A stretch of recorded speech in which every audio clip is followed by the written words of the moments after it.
All right, welcome to Sportsvival. We got a special episode today with a very special guest. Before we jump into that, I just want to talk about one of our big sponsors, HVAC Impact HVAC. Tony Danilo here in Brentwood.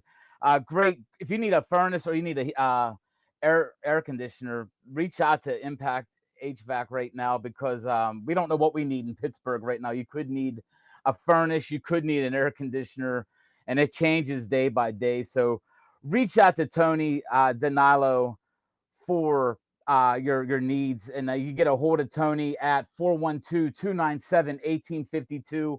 HPAC HVAC company, Impact HVAC, great guys.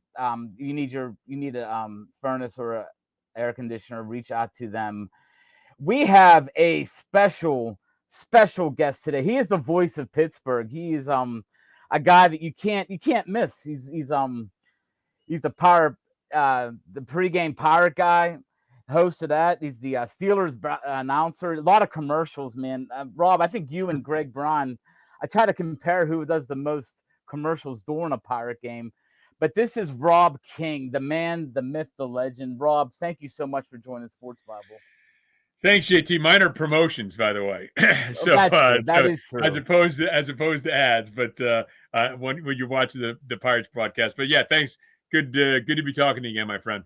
And Rob, you've had a great couple years here in Pittsburgh. With the Pirate pregame, which I think you guys honestly, I think the pregame Pirate show now it's worth watching. Like it's something that I actually want to watch. If I'm in the media in the day, I hate that I miss you guys, but you guys are great. It's entertaining. I think between you and the players that you have with you, whether it be Michael McHenry, um, Stephen Broughton, now Jordy Mercer, a couple of the other guys you've had as well in there. You got Alex Presley. You guys are very informative and talented, and it's a great show. Um, I appreciate that, and we do the post game show too, of course. So you might as well get yes, that plug in there. But oh those definitely, guys, and first of all, they're all great guys.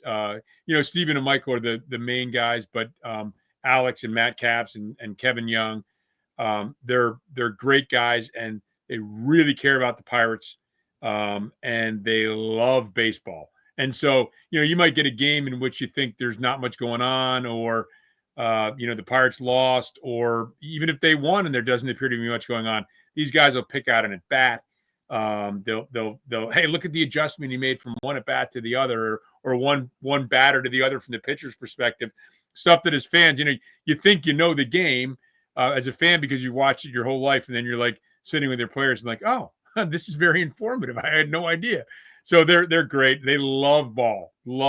So they're a blast to work with. and that is one question I was going to ask you down the line, but you sort of answered it. Is how is it to watch a Major League Baseball game with ex major leaguers that informative? It has to be an amazing thing to watch a game. You probably pick up on stuff now that you didn't pick up on before. Oh, absolutely, and that goes back to Teak. Teak, he had just come off being an advanced scout with the Pirates, and I remember we were watching a game, and Austin Kearns was playing for the Reds, and Teak said it was 0-2, and Teak said, "Don't throw him a fastball away," and the pitcher, whoever it was, threw him a fastball away, a couple inches off the plate. The kind of pitch you're hoping to get a chase on, and Kern stepped out and hit it off the right field wall for a double. Just things like that. And yeah, Teak said, well, that's his approach. So just little things like that, little examples like that. It's great. It's wonderful. And if you love sports like I do, then it's like, it's another opportunity to learn. It's fun. And Rob, that's a great segue because that sports Bible, my motto is, if not for sports, how would we survive? And growing up without, I couldn't imagine. I mean, I know without sports, I don't know if I would be the guy that I am today, or if I'd be here, if I would what I'd be doing. But we want to get into your past as a kid, as a child. Where did you grow up, and what sports did you play right away? Did you play a bunch of little league ball? Oh yeah, so I grew up in various parts of Westchester County outside of New York, and then when I was in eighth grade, my father, who was from Cooperstown, moved us to Cooperstown, New York, where we used to vacation and stuff all the time. So a couple hours north from where I had been living in Westchester County. I played I mean, my favorite sports growing up to play and to watch were baseball and football. But I also played basketball. Later in high school, I played tennis. So when I went to Cooperstown, I went to a small school. So I played football. I played basketball my junior year that I got hurt my senior year. And then I played tennis because I could play tennis as a varsity as a freshman. And then I played in the summer, I played Pony League and American Legion. That's where my baseball capped out, was American Legion. And then when I was in college, I played small college football. So, and for me, it was, and by the way, when I was done with college, I played some tennis, but I played basketball. If I could play basketball, I played basketball. Basketball is to me, you know, pick up if you get good, if you get 10 guys in a gym and you're fairly equal, or you can even out the teams, I don't think there's anything more fun than doing that. And I did that up until maybe 10 or 12 years ago. Just it's a sport that's hard on your body. 3 or 4 days a week. Absolutely loved it. You know, still play, and I played tennis off and on, great sport. And then but basketball was my favorite to play. And then golf. Golf's, you know, I'm at the age where golf is pretty much all I'm going to be doing. It's always been sports. I've always loved sports. I tell people that I've got two things that I love doing with my time, other than, you know, family time and that sort of stuff. For me personally, I love sports, and I've always been a big reader. I like to read. I've written a book, as I'm sure you know, and finishing up a second book. And so those are my two things. It's sports number one, and then reading number two. And by the way, Oh, here is look the at book. you go! The door How in the about stone. you? And I'll tell you what, man, I'm lucky enough to have got to know you and see some of the stuff that you post and that. And it's amazing with the time that you put in with the sports stuff that you've done something like this. And I've seen you're traveling around doing book writings, book signings. It's amazing, man. Very talented guy, man. You've actually, the little bit I've known you, I'm just amazed at the stuff that you've been able to accomplish. So congratulations on that front. Well, thank you. It's something that I love doing, and I love writing. Love writing. I've had a blast writing the book. It's the first of a trilogy. The second one is pretty much done. Now, I wrote the first two. The second one I wrote, I had to make a ton of changes, but I had that written during COVID. Now I've got to get the third one written. I don't have that much of the third one written, and it is it's a huge time commitment, and so, unfortunately, all this means my golf game is suffering. So something's got to go. Something's got to give. The golf game isn't what it should be. I'm going to try to get that worked out in the next couple of weeks. But no, it's fun. I love to be busy, and I'm busy. So I it's give good. you guys credit at golf because, like I said, I just gave up hockey about. I think my last game was 6 months ago. My body's just breaking down. And baseball, I played up until I was about 45. Um, and I know what you're talking about. Your body breaks. Like, golf is like a sport. I'm one of them guys. I can't play a sport if I can't play defense. So I can't Yeah. bowl. I can't golf. I need to. If I'm gonna mess up, I need to be able to help the other guy mess up. And you really can't do that in golf or bowling, stuff like that. But I give guys like you credit that can go from basketball to try to become a better golfer. I wish I had the patience to golf, but I don't. One of the things we're about the same age. Did you grow up as a kid that? And I'm sort of like a weird guy that I grew up. I didn't watch Star Wars. I wasn't a Star Wars guy. Were you a Star Wars guy? Were you involved in like stuff like that? So I'll tell. I mean, I was not a comic book guy. I didn't even know. I mean, my kids were like peak age for all those Marvel movies. I Mhm. literally did not even know Marvel comics existed. So I went That's to the pretty much first like movie, and me, I'm like, man. oh, this is, yeah, you know, it's like, I don't know what this is, superhero stuff. It's not really my thing. And I went and I was like, oh, this is fun. This is entertaining. And I had no idea that Marvel comics were even a thing. So I will say this: the first Star Wars movie, when it came out, I was absolutely gobsmacked. Because, you know, people now, I mean, I don't know. I mean, I think they've digitally remastered it and everything, and I'm sure they brought it up to date. But when it came out, it was, I mean, if you compare that to like Star Trek, you know, where like they act like they're falling around, and they're just they're jostling. Maybe they'll jostle the camera or whatever. The special effects, or like the little stun gun or Yeah. whatever. And then you see Star Wars, you're like, oh my goodness gracious! I don't know what I was. I was young when it came out, and I went and saw it, and I was so gobsmacked that I went and saw it again the next night. It's the only movie I've seen movies twice in the movie theater on occasion. And usually it's because I went and saw it, and then my family was like, "Hey, we'd like to go see that movie too." And I'm okay, then I'll go with you again. That's the only movie I've ever gone and seen twice on my own volition and wanted to. The next night I went back and saw it again. But I was a kid; it was great. I loved it. But yeah, I mean, for me, like I said, it's always been sports. I mean, I've always wanted to go. I was and the reason I'm a reader, and I'm thankful that I am, is I grew up. It's either you're outside, get outside and play, and if you're inside, the TV's not going on. It's kind of ironic that I'm in television. The TV set's not going on.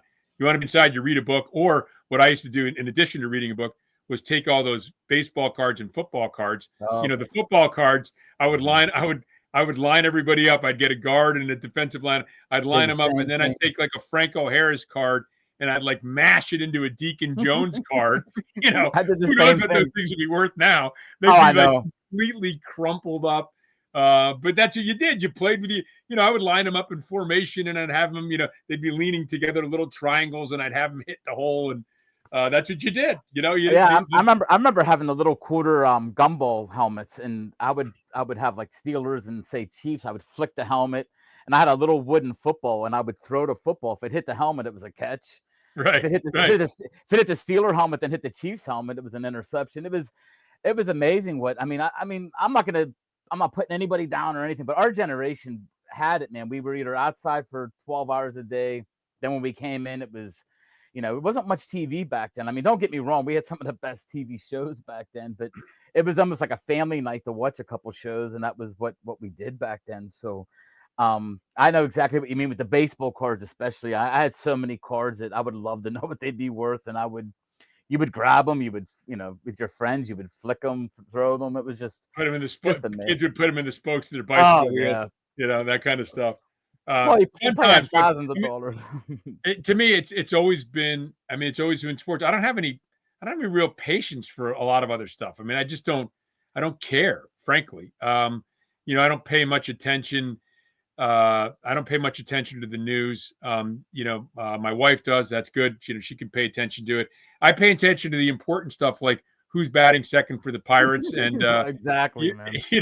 Are the Steelers going to get that second receiver or whatever? That's the stuff that I'm thinking about as I'm walking around. Hey, listen, I'm glad other people are paying attention. The other stuff's important. I get that, but how blessed are we, and how wonderful is it that we can really get in serious arguments about who should be coming in the seventh inning? It's a good life. I love it. It's our. I always tell people. I tell my wife all the time. It's our soap opera. It's our soap opera. Like it's a day-to-day soap opera for a man. Hey, the Pirates had a rough one yesterday. I was at the game. It's just another day in the soap opera, man. Then you come back today, and hopefully to play Arizona in the night, and they bring it back. But when did you realize in high school, or if it was early college, when did you realize broadcasting media is what you really wanted? Was it something early on in life? No, I mean, friends of mine have told me that I did, but I don't recall ever thinking of that. I do think that I just wanted to play. I just wanted to play sports. That's all I really wanted to do, and it's what I wanted to do 24/7, my entire life. It's all I ever wanted to do. I just wanted to play sports, and all through college, playing. Look, I took intramural basketball every bit as serious as I took varsity football. Those are my two sports in college. I played a little bit of tennis, and again, tennis is a great game. But I mean, basketball to me. So I'm at the age where every once in a while I'll dream I'm still playing basketball, which is crazy. My dreams should be about other things. My dreams are about basketball, about playing basketball. It's nuts. But I'll tell you. So I was on the 6-year undergraduate plan, and so it took me a while to get through. And I remember I started out at Hobart College and transferred to Washington University out in St. Louis, and I was studying for my GREs, and I took my GREs, and it was one of the options that I was thinking about. I was going to go to grad school, probably go to business school. I was thinking about taking my LSATs, and but knowing that I was going to be 24 when I graduated, and was, like a lot of people, amassing student debt, I didn't want to amass any more student debt. So I was pumping gas with my best friend Brent Pope at an Amico station on Lindell Boulevard in St. Louis, and saying, like, I don't want to keep going to I don't want to keep going to school. I got to, and I said, but I just don't know quite what I want to do. And he's the one that said, well, you should be a sportscaster. All you ever do is, revolves around sports. And it really, so to me, because not growing up watching a lot of television, people that were on TV, they were like almost like movie stars. Like, who are they? Who are these people? And how do you get to be? I'm not that kind of a person. How would I ever get to be something like that? And so I pursued it, and I was an English literature major at WashU, which is a fancy way of saying I majored in reading, because I didn't really know what I wanted to do. So I just look, I like to read. I'm just going to major in reading. I'm going to read books and write papers about them. So that's what I did, and played football and played pickup basketball. So when I was finished with school, I had some interesting options. I took my GREs, and my coach asked me to be a grad assistant football coach. So, and I've thought about that occasionally over the years. Like, I thought to myself, well, that might be, if you could get a degree, could you potentially get into front office administration for an NFL team? So, well, then you think, okay, so grad assistant at Washington University, well, that's Division III football. So now you got to get into a bigger school, and then you got to make the transition to the NFL. And, I'm going to have a business degree or a law degree from sort of an academically based university. Who would hire anybody like that? Well, of course, the answer in the NFL now is everybody, right? That's, that's who that's who half these executives are now. I mean, you look around Major League Baseball, you got Harvard grads, and you got Amherst grads, and you got Williams College grads, or wherever. And I'm like, had I known that, but it was going to pay like $2,000 a year, and I still would have had to pay for my degree. So I thought about that, and then I thought about going to law school. I thought about just going and getting my GRE, and getting a business degree, and then I got an internship at a TV station in St. Louis, and I was, at the point where I was going to really have to make a decision about what are you going to do. The assistant sports director, and now there's no such thing as assistant sports directors anymore. But the assistant sports director left, and they offered me the job, and so I took the job, and so that was my first job in TV, was as a producer at KPLR TV in St. Louis. Rich Gould and Bob Ramsey, two guys who remain friends of mine to this day. They were the sports guys, and I was their assistant, weekend producer or whatever. And so that's how I kind of got into it. It was a suggestion of a friend of mine. I was finishing up an independent study my senior year of college, because Washington University didn't have any. They didn't have any video production classes.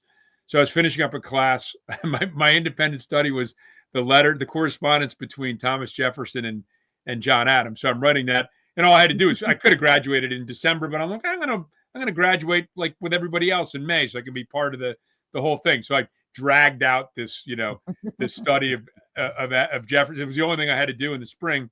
So I took a class at a community college, and that's where I got a little bit of experience on camera, and then I got the internship. And then again, just when I was faced with what am I going to do now? I don't have a job. The assistant sports director job came up, and then, from there it was a matter of getting a tape together and getting on air. And there was a news director there, Gil Engler. I said, hey, I'm happy just being a producer. It's great. I'm working sports my whole life. And he said, no, you need to be on camera. That's what you should be doing. So he encouraged me. I was very lucky early on to have that kind of a support group at KPLR TV. And then, like everybody else, eventually it's one step and then another step up the rung. And then you get to a place like Pittsburgh and you never want to leave. And that's been the case. And are you a guy that, I mean, now that you're here in Pittsburgh, and You hear from the athletes all the time as well. This is a great place. You love Pittsburgh. Oh, so the job that it's kind of complicated, but the job that took me here was a St. Louis job. So we were doing shows for St. Louis out of Pittsburgh for Fox Sports Net back in 2000. They were launching a national chain of regional sports networks. So they had bought up the rights to team after team after team, and so they wanted to get the network launched, and then build the studios later as you go. But let's get this network going because of the hour time difference. They figured, okay, we can do the St. Louis show out of a Pittsburgh studio because there's an existing Pittsburgh studio. So because of my St. Louis ties, I was on air at that station KPLR. After I left, I went to Utica, back to KPLR. Utica, back to KPLR TV. Then I went to Syracuse so I could be a sports director. I was a weekend guy at KPLR. And then, they didn't really actually have weekend news, so it was even less anchoring than that. So I wanted more anchoring experience. And then I was hired back by Fox Sports Net Midwest, Fox Sports Midwest, to do the St. Louis shows. So that's where I started, and that's when I came to Pittsburgh, and I love St. Louis. I mean, I went to school there. I probably, because I'm younger, I probably know more people there still than I know in Pittsburgh. Because when I moved here, my kids were 2 and 3 years old, Mhm. and then you start getting wrapped up in your kids' stuff and work and other things. But I mean, I was supposed to go on to St. Louis, and I would have been very happy with that. But I don't think I was here for more than 2 or 3 months, and I told my wife, if I ever had a chance to stay here, I think this is the place for me. And I can't really put my finger on why. Um, I love the people. The people to me are a cross between the best of the people in the Northeast and the best of the people in the Midwest. Um, so I just think the people here, I think that it probably starts with that, but they love sports. I think the city itself it's a beautiful, wonderful city. I love all the small towns. I keep telling my wife we need to go on a diner crawl. I guess there's like 97 municipalities that make up Pittsburgh. So I Yes. want to go to a diner in every single one of those municipalities and do a diner crawl. But I mean, I think that so it's a big city, but you go to if you go to a Beaver or Beaver Falls or Aliquip or whatever, you're in a town, right? And that Yep. town has got town pride, but it's part of a city.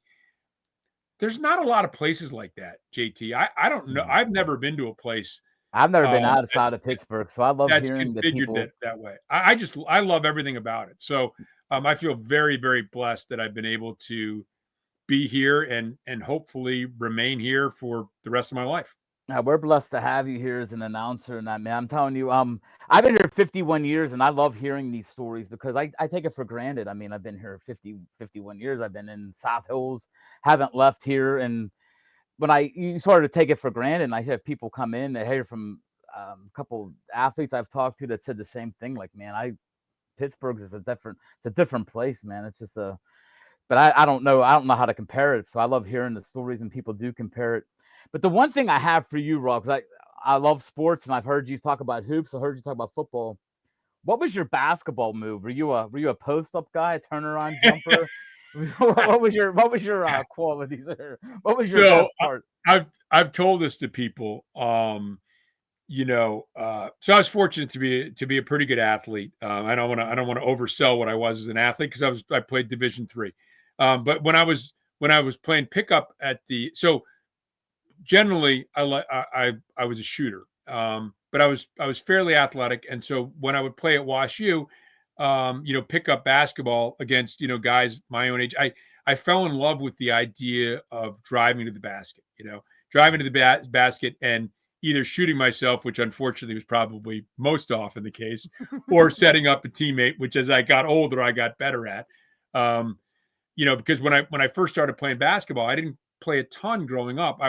I played there was a Saturday 1:30 game at the Clark Gymnasium in Cooperstown, which is now has been annexed. It's now part of the Hall of Fame. It was the local gym, and it was in town. And you would walk there, and man, you needed to be in the lobby at before 1:30, and guys would start choosing the teams right there. And you had the older guys, you had guys that would come home from college or guys that were working in town, and it would filter down. And there, Cooperstown's a small town, and so there would be the occasional high school kid. Every once in a while, somebody come in from another town, and then it got but there'd be like maybe 16 guys, and it was 4-on-4 half court basketball, and then the other half was kids and recreation and stuff.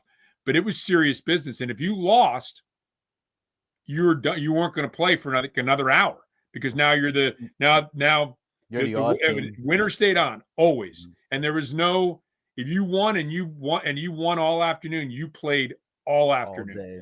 So it was like there was it was serious stuff because people would get angry. Oh, it was great. It was wonderful. So I hadn't played a ton of basketball, and I hadn't played a lot of organized basketball. I did in Westchester. My dad didn't care for the sport. He kind of pushed me away from it. It's the way it goes. I made up for it later in life because I played tons and tons of basketball. But I would literally just stand on the outside, and they were just like, stand here. And if we pass it to you, shoot it. That was it. Because as a 10th grader, I was one of the smallest guys playing with these guys. And these guys were like driving to the basket and doing all this stuff and, setting screens. And they're like, we don't want you to do any of that stuff. You just stand right there. And if you get the ball, shoot it. So that's what I would do. I would stand there like this with my hands out like this. I'd get the pass and up it would go. It was set shot back in those days. So that's what I did for years. Playing pickup basketball, I shot. So when I got to as I got older and started playing more and more and more pickup basketball, that became less interesting to me. I wanted to try other things. So I would, if I'm playing basketball at Washington University, I'm trying to drive to the basket, right? Because it's fun. Yep. Now, if I would play pickup at St. Louis University, they're Division I guys. Now I'm back to the 10th grader. I'm standing on the outside with my hands up. And by the way, if I catch it, shoot it. Now, by now I've got a jump shot. Catch, shoot, release, fine. If I dropped it or if the pass wasn't right there, forget it because you're giving it up again. A 6'5" guy who could jump a lot better than I could was going to make me eat it. So it's it's one of the great things. Actually, as I got older, my shooting got worse because I shot less and less and drove more and more. But I just enjoyed that. I enjoyed that part of it. To me, like I said before, I just think, every sport's got its own thing. Like if you told me what organized sport is the best organized sport to play, for me, it was football. And when I think back about any sports I've ever played, it's almost inevitably I think about football. And I don't know what it is. Maybe we could talk to other football players. You have to endure so much. I mean, double sessions in football are just miserable. I mean, it's just survival. It is. It's and you go through a lot as a team. And but if you told me what sport's the most fun to play, like pickup, so pickup football backyard, it's not the same. It's not the same as having a helmet on and tackling people and blocking and the team aspect of it. But I think in my little bit of playing organized basketball, I'd rather play pickup. I'd rather have no coaches in there. Everybody out of the gym. Let's get 10 people that can play, and let's play for a couple of hours. So that's a long-winded answer. I'm not going to toot what I was able to do. I was a pretty good baseball player, and I'm telling you what, I think I learned more from baseball going down Prospect Park in Baldwin with 5 guys, 6 guys, and playing home run derby and running after fly balls, making the catches, making plays back then that I was like, man, I wish I had on film. I mean, wish I had tape of me robbing a homer over the fence, doing home run derby and stuff like that. But baseball was my sport. I played baseball, basketball, football, played deck hockey. My whole deck hockey got big here in Western PA after Lemieux, of course, and Lemieux and then Crosby. So I played a lot of deck hockey, which my body's feeling it today, especially the baseball, catching Legion ball and playing some college ball in center field. But baseball was the only sport where I'd step on the field and that was my heaven. Like I've heard other people say it, like some athletes say, but baseball was my heaven. I'd walk on the field, and even to this day, when I'm up in a press box or I'm at a game at PNC and I look out there, it's heaven. Like it's literally the closest thing to me that's heaven on earth. And And that's what sports is, man. Like your feeling of dreaming still about basketball. I think that's a normal thing because there's still nights I'm thinking about. I get the ball in the left hand corner. Where am I going to pass the ball? Like I'm thinking of hockey, like my setting up people, and I'm like, if I watch a game, my son's a little bit older now. He's 25, but I even going to his baseball or softball games to this day, I'd be like, man, that's what I would be. I'd be out there in center field doing this, doing that. So I think it's Well, what makes. I'll tell you this about baseball too, JT, because I played baseball my whole life. I mean, I Mhm, played even if I wasn't playing in for the school team. I played Pony League and American mhm, Legion in the summer, mhm. and I remember playing organized baseball from I think I was in I think I was in second grade from second grade on, Yes, um, and I never played t-ball. They moved me into the pitch league right away, so I never actually played that's how I was. t-ball. I didn't play t-ball. I Yeah, went no, I right to didn't. the. But I mean, the thing about baseball practice is like if you're in the cage, that's one thing, or if you're taking fielding practice, that's another. The rest of the time is like kind of just wandering around and Oh yeah. shagging fly balls. Yeah. But I will tell you this: I could field grounders all day. If somebody would hit me grounders all day, I mean, I liked hitting, but I loved fielding. I could sit there and have somebody hit baseballs at me. It's like shooting free throws. I could shoot free throws forever. All day. I could have somebody hit me grounders. See, now you're bringing it up. It's been so long since it's Yeah. happened. I would love that. I would love to have somebody come out and hit me grounders. I think I it'd was be the a same blast. way as you, but I was an outfielder, so I would be the guy that I didn't care if I batted last, like batting practice. I would be the guy that was out there running down everybody's fly balls the Yeah. whole practice. I'd come up to bat at the end, be all tired, and my true story. My dad was a huge baseball guy. I met baseball was his life. They called him Gunner. My dad had a great arm.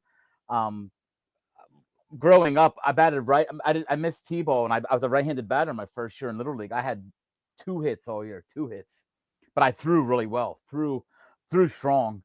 So I made the all-star team as a pitcher, and I'll never forget my dad taking me up to the park and saying, "Hey, John, I'm not letting you bat in an all-star game batting righty. You're terrible." And so I'm standing there hitting batting righty. My dad goes, "Turn around, bat lefty." I'll never forget this. First pitch he throws me. I didn't know any better. I didn't know how to step out lefty, and I hit a line drive right at his head up the middle. And my dad's like, "Okay, you're a lefty from here on out." And I ended up being a left-handed hitter, pretty good left-handed hitter that became a switch hitter as I got older because I started realizing, man, these lefties they could buckle your knees with a curveball. So it's just unique because I mean, I think sports. A lot of people always say sports is life and life is sports, and I can't agree more. I mean, do you see that even with like when you talking to players and that? Do you see that aspect when you're talking to like a McHenry or a Brawl? Like, can you see them like guys are just they became like baseball is their life now. I mean, it's like it's part of them.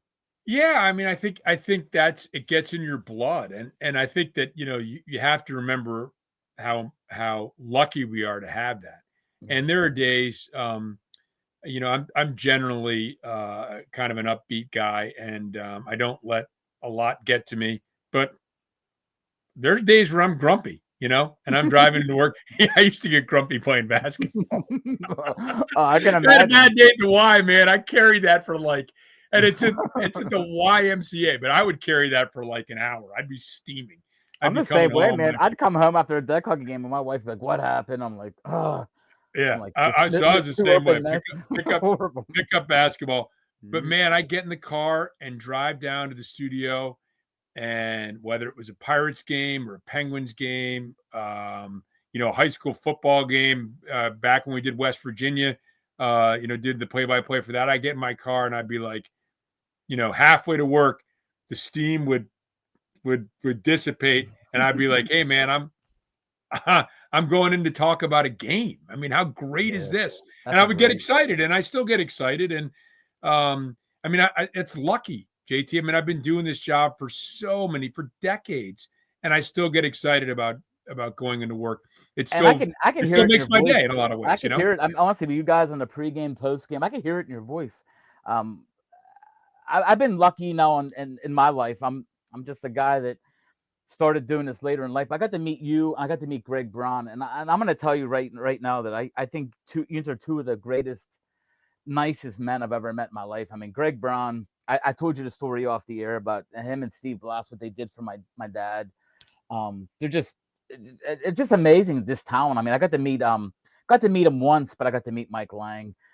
This town's been very lucky. I coached Jack Hillgrove at baseball. He played baseball with my son, so I got to meet, Bill and his son. So I got to meet the Hillgroves as well. So I've been very, very blessed just to meet you guys. And before I let you go, Rob, one question I have, and this is I, I've always wanted to be an announcer, but once I got to the media part, I love writing. I love looking at video. I love watching videos of batters and football players and doing prospect stuff where I talk about them for the draft. That's like my new obsession. But as an announcer, one question I always have for you is you're a fan. I mean, I know deep down inside you're a fan. Is it hard to like when something bad happens or something good happens during the Steeler game? Is it hard to like hold back, like like what you want to say and what you can say, kind of thing? I think um, it's probably uh, it's probably easier to let it go. Well, I don't know. I mean, I was gonna say maybe play by play because you're in it and you're involved in the game Hmm. itself. Yeah, As opposed to when you're watching a game as an analyst or a host, you're talking about it afterwards, and so you're not in the moment. that's true. What Hmm. you're doing in the moment is kicking a garbage can or yelling in excitement or whatever. I think that's probably I think that would be my answer. Although I've never really thought about it because you have to keep you have to keep some level of professionalism. I don't want to call it detachment because I don't feel detached at all to it. But there's something in you that has to hold a little something back. And so whether I would have to unpeel layer upon layer upon layer because of doing this for so long and understanding that's part of it. Um, to fully be able to answer your question. But I think that's what I think that's how I would answer it, I think. I think you guys, when I do get to listen, and I'm gonna admit I'm watching the Steeler game on TV like 90% of the time, but I'm driving and I'm listening to you guys. You guys have a way though, like with you and the co, the guys that are on there with you. You guys have a way of like, and they have a way of like something going wrong. You hear the from usually Right. not from you, but from the other guys, and it makes it. I think it leans it out. It makes it great. And I'm a guy that always sticks up for the excitement of Greg Braun. I love it. Like I love the excitement of Greg Braun. Totally agree. And there's I think people he's that phenomenal. and I'm gonna tell you right now, I have a lot of friends. I have a lot of friends that watch the game and are like, "Oh, come on, he's a homer." I'm like, "No, he's not a homer, man. It's like, it's part of it's just the way he's always been. He's been that since day one. It ain't like he's manufactured it. I go, this is the way he is, and it's great. I mean, Mike Lang was crazy when the Penguins scored. I mean, that's the way sports is, man. I think you guys do a great job here in Pittsburgh. I think we've been blessed as sports fans to have the Rob Kings, the Greg Browns, the Bill Hillgroves, the Mike Langs, and that's basically I didn't get to see the older guys. I remember Lanny Fratteri. I got to say that I remember Mhm. Lanny. Lanny was the first guy that I really, there was no doubt about it. That was always the big the big call off at the end of the game, and I love it. I mean, I think Pittsburgh fans have been lucky, but between their teams being dominant and between great announcers and great people. And Rob, I want to thank you for your time so much for doing this for Sportsvival. JT, thanks for having me on, my friend. Hey, thank you, Rob. And guys, real quick, get on www.sportsvival.com. You'll see articles, podcasts. We do books there as well. We do draft guides. The draft guides will be starting to come in 2026 for the NFL draft, MLB draft. And this Thursday, listen for us. We have Jonathan Mayo from MLB.com on, another great guy, and another guy from Pittsburgh, another great guy and from MLB.com. But get on sportsbible.com, and thank you guys so much. Talk to you. Thank you, Rob.